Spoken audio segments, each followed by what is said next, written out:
ही किए, बुर्र माता आ गई। जो दादा काला पीर जी थे उन ओटड़ा कई थापी मार कर ओटड़ा चला दिया था, तो वह भी तो एक निर्जीव चीज चल रही। किस तरीके से पहचान करी जावे कि कौन पाखंडी है और कौन सही है? तेरे अंदर तो 17 आत्मा है। जिक्र करे बलि प्रथा ते ध्यान में रख देनी। एक बात ध्यान में, राम राम सबने, मैं हूं तारा गल पिंकी के नाला और तुम देखने लग रहे हो फिलहाल रियल हरियाणा। तो अपने साथ बैठे थे गुरु सुकराईनाथ जी और फिलहाल इनते करांगे क्वेश्चन आंसर। तो राम राम महाराज जी। राम राम बहन जी, राम राम। आपके सभी दर्शकों को मैं शुभकामनाएं देता हूं कि आप मुझे अभी अपने मोबाइल स्क्रीन पर देख पा रहे हैं। आप लोगों के साथ मैं साक्षात्कार कर रहा हूं जी। फिलहाल प्रथा का जिक्र करें, बलि प्रथा ते ध्यान में रख देनी। एक बात ध्यान में आई, जो जस का मैटर हुआ था कहीं ना कहीं तंत्र मंत्र के जरिए उस बच्चे की जो बलि दे दी गई थी, हालांकि वो बात मीडिया के सामने बहुत ज़्यादा खुल के नहीं आने पाई, लेकिन कहीं ना कहीं उसमें इस चीज़ का जिक्र जरूर था। तो उसके बारे में आप क्या कहना चाहोगे? देखिए, मैं इन पाखंडियों के पीछे इसलिए भी पड़ा हूँ कि आप गूगल सर्च इंजन पर जाइए और आप जब सर्च करेंगे तो आप खोखरी कांड लिखना, खोखरी कांड, कंडेला गांव के पास में खोखरी गांव पड़ता है, वहाँ पर भी कुछ तांत्रिकों ने एक बहुत बड़ा कत्ल सारे परिवार में करवाया था। देश के कितने भूभाग पर तंत्र मंत्र की आड़ में ये लोग छोटे छोटे मासूम बच्चों की बलियां दिला देते हैं, लोगों को जल्दी धनवान बनने का सपन दिखाते हैं, रातों रात हवाई जहाज खरीदने के सपन दिखाते हैं, रातों रात करोड़पति बनने का सपन दिखा करके उनको इस सिस्टम के साथ जोड़ते हैं और बड़े बड़े लुभावने और आकर्षक विज्ञापन दे करके ये लोग लोगों से उन्हीं के परिवार के बच्चों को, निर्दोष जीवों को, निर्दोष बच्चों को मरवाते हैं। तो ये बहुत बड़ा पाखंड है, बहुत बड़ा ढोंग है। और जस हत्याकांड जो हुई, इस प्रकार की बहुत सारी हत्याएं इस देश के अंदर होती हैं जो प्रकाशमान भी नहीं हो पाती हैं। तांत्रिक घर और परिवारों को उजाड़ते हैं। वो जब इनके पास कोई महिला या कोई पुरुष जाता है तो वो कहते हैं तेरे ऊपर तो कराया है, तेरे ऊपर तो कोई ओपरी का साया है, तेरे अंदर तो 17 आत्मा है, तेरे अंदर तो 32 आत्मा है। आदमी को माटाडोर बना करके रख दिया इन लोगों ने। एक शरीर के अंदर एक आत्मा की व्यवस्था होती है, एक शरीर के अंदर 35 आत्मा कैसे आ जाएंगी? परमात्मा ने एक शरीर में एक ही व्यवस्था कर रखी है। तो इस परमात्मा के द्वारा बनाई गई व्यवस्था को लोग चैलेंज करने का काम करते हैं और ये परमात्मा का भी अपमान है। दूसरी बात ये कि जितने ये तांत्रिक हैं ये बहन बेटियों को ज़्यादा बरगलाते हैं कि तेरे तो पड़ोसी ने करवा रखा है, तेरे तो तेरी ससुर सास ने करवा रखा है, तेरे तो तेरी भाभी ने करवा रखा है, तेरी बहन ने करवा रखा है, तेरे किसी रिश्तेदार ने तेरे ऊपर मूठ करने करवा रखी है, वशीकरण करवा रखा है, जादू टोना करवा रखा है, बाहर वाले का है, भीतर वाले का है, ऊपरी का है, पराई का, साया है, तेरे अंदर तो जिंद है, तेरे अंदर तो भूत प्रेत है। इस प्रकार के आडंबर करके वो लोगों की जेबों पर डाका डालने का काम कर रहे हैं। इसके सिवा ये कुछ नहीं।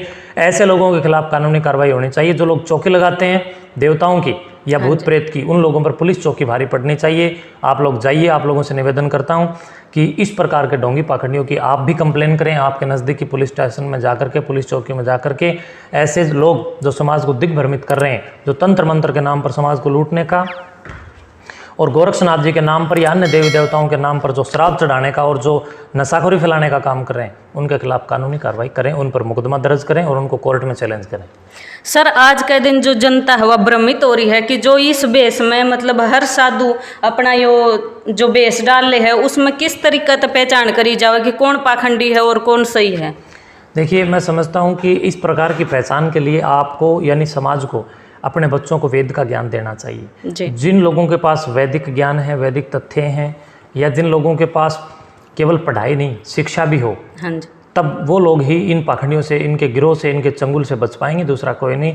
आप सत्य और असत्य की पहचान तभी करेंगे जब आपके अंदर शिक्षा ऊंची होगी, आपके अंदर वेदों की शिक्षा होगी, ऋषियों की शिक्षा होगी, और उन ऋषियों की शिक्षा होगी जो बिना मिलावट के हैं, जो वेदोक्त साहित्य है। 1,96,08,53,123 साल पुरानी सनातन सभ्यता की जानकारी अगर आपके पास होगी, सृष्टि की समष्टि का संविधान वेद है, अगर आपके पास सृष्टि समष्टि और वेद का ज्ञान और इसके तत्वरित ज्ञान और तत्व का ज्ञान अगर है, तो मैं समझता हूँ आप बौखलाएंगे नहीं, आप बरगलाएंगे नहीं, आप कहीं भी भ्रमित नहीं होंगे।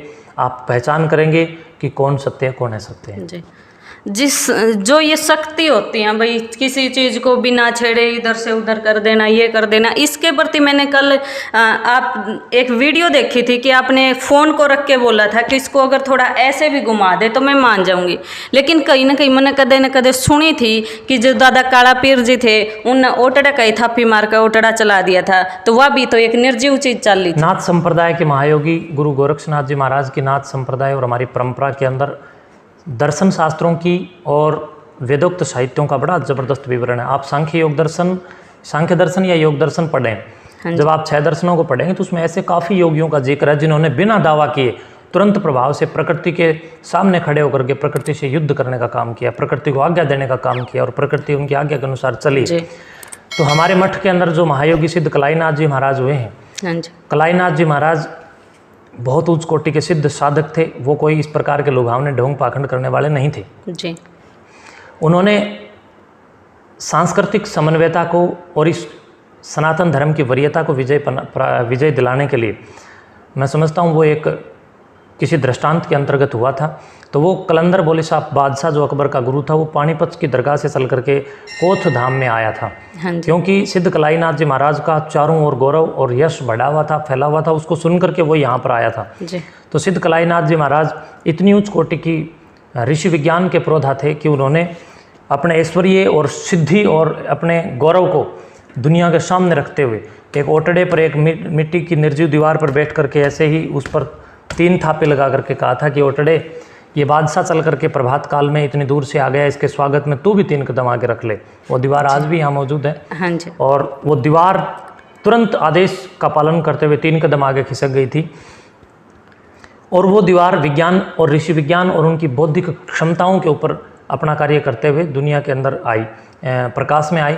उसके बाद जब ये सब देख करके, एक योगी के योग को देख करके, उनके तप और उनके सिद्धांत को देख करके, सिद्ध कलाईनाथ जी महाराज के श्री चरणों के अंदर कलंदर पीर बोली सा पैरों में गिर गया और उसने कहा, महाराज आज के बाद मैं आपको अपना पीर स्वीकार करूंगा, लेकिन उससे पहले आप मेरे को शास्त्रों में पराजित करो। एक बार मैं आपसे शास्त्रार्थ करना चाहता हूँ। तो हमारी परंपरा रही है शास्त्रार्थ करने की। तो सिद्ध कलाईनाथ जी का शास्त्रार्थ हुआ बोली शाह कलंदर के साथ। तो शास्त्रार्थ में बोली शाह कलंदर हार गया था यहाँ और सिद्ध कलाईनाथ जी महाराज जीत गए थे। तब उन्होंने विजयी होने के बाद बोली शाह कलंदर ने अपने मुकुट को उतार करके जी, मुकुट के ऊपर जो कलंगी लगी हुई थी वो सिद्ध कलाईनाथ जी महाराज के श्री चरणों में चढ़ाते हुए कहा कि हे महाराज, आज से आप सिद्ध कलाईनाथ के साथ साथ इस्लामिक जगत में आप काला पीर के नाम से जाने जाओगे। आज से आप हमारे गुरु पीर के रूप में जाने जाओगे। तब से इनका नाम काला पीर पड़ा, कलाईनाथ जी अर्थात काला पीर जी महाराज। तो इसको आज हिंदू दर्शन कलाईनाथ और इस्लामिक जगत के लोग काला पीर के नाम से जानते हैं। और ये हमारी ये मठ संस्था जिसमें हिंदू भी आकर के ईश्वर स्तुति उपासना प्रार्थना करते हैं और मुसलमान भी आकर के यहाँ पर शीश झुकाते हैं। और ये सनातन धर्म की विजय की एक पताका उन्होंने लहराई जो कि विज्ञान और ऋषि विज्ञान के सम्मत रही है जी। महाराज जी, मैं आपसे एक क्वेश्चन और करना चाहूँगी कि लोग इतने पढ़े लिखे होने के बाद भी इस अंधविश्वास और पाखंड में क्यों दसते हैं, क्यों इस जाल में फंसते चले जाते हैं? बहन जी, मैं आपको ये कहना चाहूँगा कि लोग वास्तव में, आपकी बात सही है, पढ़े लिखे तो हैं पर शिक्षित नहीं है, इसलिए ही अंधविश्वास की ओर बढ़ते हैं। क्योंकि अब जो लोग शिक्षित जिनको कहोगे वो बेरोजगार हैं, वो इसलिए जा रहे हैं। पढ़े लिखे लोग जो बेरोजगारी की मार झेल रहे हैं, सरकार को चाहिए कि लोगों को रोजगार दे ताकि लोग अपने काम से काम रखें, काम लगे रहें। और जो लोग खाली हैं, निठल्ले हैं, जो बेरोजगार हैं या फिर जो लोग जागृत नहीं हैं, वो ऐसे लुभावने विज्ञापन और इनके चंगुल में फंसते हैं पाखंडियों के, और वो पाखंड में फंसते और धंसते चले जाते हैं। फिर उनके छोटे छोटे बच्चे भी उनसे यही सीखते हैं। आगामी पीढ़ी भी फिर पाखंडों में जाकर के संलिप्त हो जाती है। तो सबसे बड़ी बात यह है, पाखंडों में लोग धंसते क्यों हैं? क्योंकि लोगों के पास वेदों का और शास्त्रों का ज्ञान नहीं है। जो लोग बुद्धि से शिक्षित नहीं हैं, केवल किताबों से पढ़े लिखे हैं। तो शिक्षित व्यक्ति ही पाखंडों से बच सकता है, पढ़ा लिखा नहीं। जी, आप दर्शकों का आखिरी संदेश दो जिससे सब मिलके हैं जो एक छोटा सा कदम उठावें और उससे आपने भी इतना सपोर्ट मिला कि इस अंधविश्वास और इस पाखंड से खत्म करने में कोई सहारा मिला। हमें जनता का बहुत सपोर्ट मिला। जनता ने अभी हमने जो ये बीड़ा उठाया रामपाल का, तो रामपाल के खिलाफ हमने जब बिगुल बजाया था, रामपाल जेल में गया, आसाराम जेल में गया।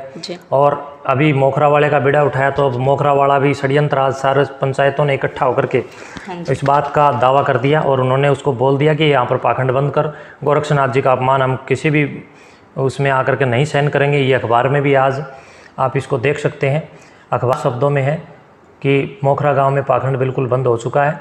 आज से उसकी दुकानदारी गाँव के चारों। तो इन पाखंडों के खिलाफ जब हमने ये चेतना खड़ी करी तो लोगों ने, जनमानस का मैं धन्यवाद करता हूं जिन्होंने मेरा साथ दिया और इस पाखंड को हम धराशायी कर पाए। आगे भी मैं जनता का यही सहयोग और आशीर्वाद चाहूँगा कि जिस पाखंड के खिलाफ हम लोग आवाज़ उठाएं, जिसमें हम सही हों, मेरा साथ दें। मैं जनता से एक संदेश ये दूंगा, क्यों दे मेरा साथ, जी। क्योंकि प्रिय बंधुओं, जापान एक छोटा सा देश है, आज इतनी प्रगति कर रहा है, made in Japan, made in Japan, वस्तुतः हर वस्तु के ऊपर ये लगभग मिलता है। लेकिन भारत इतना विश्वगुरु होने के बावजूद भी आज गलत की ओर जा रहा है। उसका कारण ये है कि जापान की किसी भी गली मोहल्ले से आप निकलेंगे तो आपको वहाँ वैज्ञानिकों का जत्था मिलता है, लेकिन भारत के आप किसी भी गली मोहल्ले में से निकलते हैं तो आपको इस्लामिक पीर फकीर जो हुए, जो वहाँ इनके सैयद हुए, जिन्होंने हमारी हिंदू बहन बेटियों के साथ बलात्कार किए, दुष्टाचार किए, दुराचार किए, पापाचार किए, मिथ्याचार किए, व्यभिचार किए, इन पाखंडियों को ज़मीन में गाड़ दिया गया और उनकी मज़ारें बना दी गई। उन मज़ारों को पूजने वाले हर गली मोहल्ले के अंदर लोग बैठे हैं, नीले रंग का कपड़ा चढ़ा करके हिंदू समाज को बरगला रहे हैं कि वहाँ मन्नत पूरी होती है। वो उन पाखंडियों के पास ना जाएं। ये लोग सनातन धर्म को बर्बाद करने वाले लोग हैं और मैं समझता हूँ ये लोग राष्ट्रद्रोही हैं जो सनातन धर्म को बर्बाद करने की कोशिश कर रहे हैं।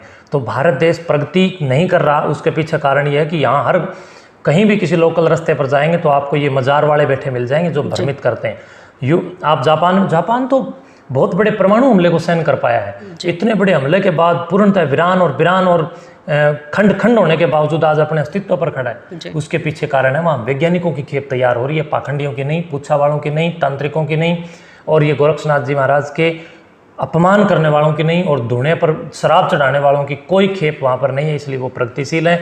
तो भारत को प्रगतिशील बनाने की आशा और उम्मीद रखने वाले, कोशिश करने वाले लोग, प्रयासरत रहने वाले लोग, मैं समझता हूँ मेरे साथ जागो और जाग करके इस देश को कर्णवंतो विश्व मार्यम के संदेश के साथ स्वयं जागृत होकर के, स्वयं श्रेष्ठ बन करके सारी धरती को श्रेष्ठ बनाने की संकल्प अपने जीवन में उतार करके आप आगे बढ़ें। सर्वे भवन्तु सुखिनः का संदेश हम सबको दे पाएँ। हम उसी परंपरा के पथिक हैं जिसने सारी दुनिया का कल्याण करने की योजना और सारी दुनिया के हमेशा सकारात्मक आशाओं के साथ रह करके विश्व कल्याण की भावनाओं और प्रार्थनाओं को कहीं न कहीं बल दिया और मजबूत किया, और उसी के साथ सम्मत रह करके भारत को विश्व गुरु बनाया। अगर भारत के साधु संत नशेड़ी होते तो वो कौन थे जिन्होंने राम को शिक्षित किया? वो कौन थे जिन्होंने योगेश्वर श्री कृष्ण को गुरुकुलों के अंदर शिक्षा दी, धनुर्वाण बनवाया, इतनी विद्याओं का ज्ञाता बनाया? वो कौन थे जिन्होंने सप्त ऋषियों के समय में यज्ञ हवन का डंका बजाया? वो कौन थे जिन्होंने रावण के समय में भी जंगलों में बैठकर हवन यज्ञ किए? वो कौन थे जिन्होंने गोरक्ष संहिता, गोरक्ष ग्रंथ लिखे? वो कौन थे जिन्होंने चरपट ग्रंथ लिखा? वो कौन थे जिन्होंने गुरु ग्रंथ लिखे? वो कौन थे जिन्होंने ध्रुव ऋषि को पढ़ाया? वो कौन थे जिन्होंने इस देश के आज़ादी के कालखंड के दौरान भगत सिंह, चंद्रशेखर आज़ाद, तात्या टोपे, महाराणा प्रताप, सुखदेव, राजगुरु, इन सब की खेपों को एक नया मैं समझता हूँ कि चेतना देकर के एक नया आयाम स्थापित करने के लिए तैयार किया? वो सब साधु संत ही थे। तो देश के साधु संतों ने देश का हमेशा साथ दिया, देश का सहयोग किया है, देश को उत्कृष्ट बनाने का काम किया है, पाखंडी और नशेड़ी बनाने का कदापि नहीं। तो धन्यवाद। आज की वीडियो इतनी थी, और इस वीडियो में मैं तरते बता दूं, महाराज जी ने बिल्कुल क्लियर कर दिया है भी ईसा टाइप का जो चौकी वाला काम है ये बिल्कुल भी नहीं चलेगा, और इसकी ख़त्म करने खातर हर कोशिश, मुमकिन कोशिश महाराज जी कर दे रहेंगे। और जनता का सपोर्ट बहुत ज़रूरी है इस चीज़ में। अगर हम सब सपोर्ट नहीं करांगे तो ये अकेले कहाँ तक जाएंगे, और किसी तक, 1 तक, 2 तक, 3 तक पहुंच जाएंगे। लेकिन अगर हम सब मिलकर करेंगे तो जगह जगह पर विरोध होगा और ये सब चीज़ें ज़रूर बंद हो जाएंगी। लेकिन कहीं ना कहीं इन चीज़ों को पीछे मिलाया जा रहा है कि श्री भगवान में, श्री राम में, हनुमान जी में, इनमें भी तो शक्ति थी। इन्होंने कभी भी वो ढोंग नहीं किए, बुर्र माता आ गई, वो फंड, वो ढोंग इन्होंने कभी नहीं किए। इन्होंने अपने शरीर को कष्ट दिया, अपनी मेहनत करी और अपनी मेहनत के दम पर अपना नाम कमाया। अगर किसी को भी अपना नाम कमाना है तो किसी के दूसरे के बल पर नहीं, अपनी मेहनत और अपने तप के जरिए भगत सिंह, सुखदेव, इनके जैसे अपने नाम की काबिलियत अपने नाम पर कमाओ, किसी और के लिए नहीं। ये जो माता आ गई, ये आ गई, वो आ गई, इन एक्टिविटीज़ में कुछ नहीं रखा, ज़्यादातर फंस जाओगे। जो करीब नहीं, सोमनाथ फंस गई, मोखराली, स्त्रियाँ बचते रहे अगर इन झंझट आते हैं। फंस ये नहीं, उसने हजारों लोगों को और फंसा दिया ऐसे ढोंग पाखंडों में। तो इन पाखंडों में घुसोगे तो ईश्वर की कृपा और स्वयं की वो वास्तविकता से आप कहीं ना कहीं भटक जाओगे। नकल करोगे तो नकली बन जाओगे। जी, शुभकामनाएं।